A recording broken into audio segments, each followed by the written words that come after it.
Um, let's start first with the 100, though. Let's just discuss the 100, and then we'll move on to the 2, and then we'll talk about what this means for who we think the best sprinter of 2021 is. Kerley, 987, another late push for him. He was really strong the last 20 meters. DeGrasse also came on strong. Baker looked like he had a shot at it early on, but it was just Kerley's strength over those final strides that led him to victory. 987. I feel like Kerley, every race Kerley's in, it's just a matter of hundreds here or there, and he's found a way to win or place really high in all of them. DeGrasse runs really well, equals his PB, runs 989, but not quite enough. So Fred Kerley, Diamond League champion, 2 times now. His first one now though in the 100.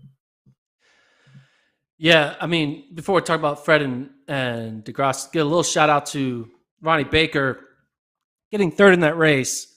If this was World Indoors and it was a 60, Ronnie Baker, I think, is going to be the favorite in the 60 meters in 2022 because he had an incredible start. He had a major lead on the eventual winner in Fred Kerley through 40, 50 meters.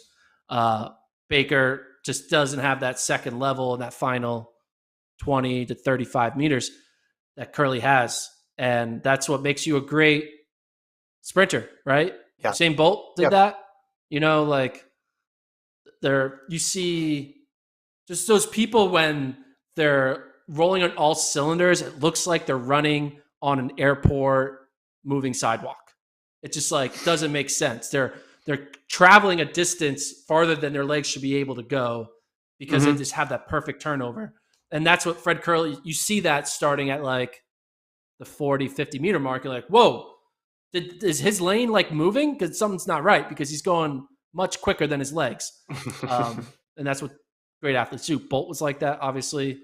Kerley is showing that right now. And I am like, we keep on talking about like the 400, 100, incredible, like, what's it? Range that Fred Kerley has. Range. The word range. The thing is though, like he hasn't been running the 400 much at all this year. I'm not thinking him as a 400, 100 runner anymore. I'm just thinking him as like the best 100-meter runner in the world. Like I'm not looking at him as like, ooh, this incredible 400, 100-meter runner. It's just like, no, you're just the best 100-meter runner in the world. The most popular event, the event that every young boy or man tries to get good at. It's the truest event to decide who's the fastest man in the world. You can talk about, being the best miler, you're really fast, but no, the fastest person in the world is the person who can run 100 meters in the quickest time. And that's what Fred Kerley is. He's not a 400-meter runner to me anymore. If he wants me to call him a 400, 100 guy, he needs to start running the 4, which I think he might, which would be great. I'm trying to trash talk him into running the 400 so we can talk more about his incredible range. But he wasn't a 400-meter runner this year. He was a 100-meter runner. But he still has.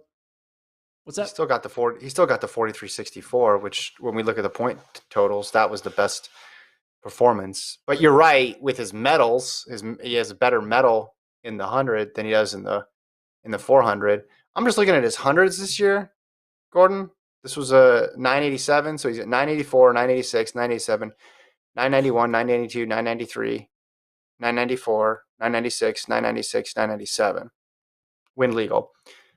My question for next year is, what type of time is it going to take to win?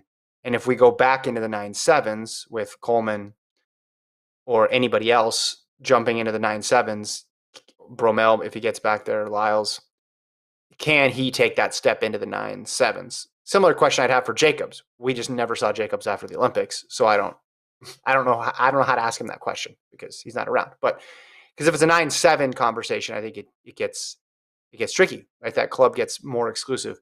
But when you have it up in that 9.8 high range, I think next year we could see a lot of parity because there's a lot of guys in really close range here. I mean, heck, even we were just talking last week about Michael Norman running a couple tenths off and Bromell a few tenths off there as well. So I am curious what the what the winning time range will be next year, what type of times we're going to see on the circuit in 2022. Yeah, I think Kerley will throw down at least 2 9.7s in 2022. Well, that'd be I think for might him, be it's going to enough. be make sure I'm running 9.7 in the world final or like the US final or a dime. Like he's got to make sure he picks and chooses when he does his 9.7s. But I think he'll have 2 to 3, 3 at the most, 1 at the least. He'll run at least once a 9.7. But if he can get 2 9.7s, that'll be the recipe he needs.